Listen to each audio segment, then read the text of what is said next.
ଭୁବନେଶ୍ୱର ସ୍ଥିତ ଜାଭିୟର୍ସ ବିଶ୍ୱବିଦ୍ୟାଳୟର school of rural management ପକ୍ଷରୁ ଆର୍ଏମ୍ ଆଲୁମିନି କମିଟି ସହଯୋଗରେ ଆୟୋଜିତ ଅଷ୍ଟମ ବାର୍ଷିକ leadership summit expect RM at ସଫଳତାର ସହ ଅଗଷ୍ଟ 30 ତାରିଖରେ ସମ୍ମିଳନୀ କକ୍ଷ ଜାଭିୟର୍ସ ବିଶ୍ୱବିଦ୍ୟାଳୟରେ ଅନୁଷ୍ଠିତ ହୋଇଯାଇଛି। ପ୍ରସଙ୍ଗରେ ଦକ୍ଷତାର ଅଭାବକୁ ଦୂର କରିବା, ଶ୍ରେଣୀଗୃହ ଠାରୁ ଆରମ୍ଭ କରି କର୍ପୋରେଟ୍ ପର୍ଯ୍ୟନ୍ତ ଏହି କାର୍ଯ୍ୟକ୍ରମରେ ବିଶିଷ୍ଟ ପୁରାତନ ଛାତ୍ର, ଅଧ୍ୟାପକ ଏବଂ ଛାତ୍ରଛାତ୍ରୀମାନେ ମିଳିତ ହୋଇ ଶିକ୍ଷାବିତ୍ମାନଙ୍କୁ ବୃତ୍ତିଗତ ବାସ୍ତବତା ସହ ଯୋଡ଼ିବା ଉପରେ ଆଲୋଚନା କରିଥିଲେ।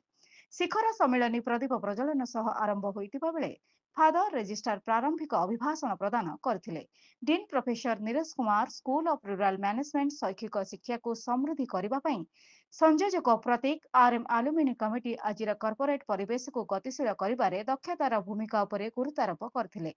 ଏହି କାର୍ଯ୍ୟକ୍ରମରେ ବିଶିଷ୍ଟ ପୁରାତନ ଛାତ୍ର କେପିଏମ୍ଜିର associate partner Shri Bharabi Mishra, senior accountant director Shri Sainath Sunil, Chase ଇଣ୍ଡିଆର senior account director, SBI life ଇନ୍ସ୍ୟୁରାନ୍ସର ନ୍ୟାସନାଲ ରିଲେସନସିପ୍ ଶ୍ରୀ ଅନୁପ ସିଂ, ୟୁପିଏଲ୍ର ବିଜନେସ୍ ହେଡ୍ ଶ୍ରୀ ସବେଶ କୁମାରଙ୍କ ଦ୍ୱାରା ଆକର୍ଷଣୀୟ ଅଧିବେଶନ ଅନୁଷ୍ଠିତ ହୋଇଥିଲା।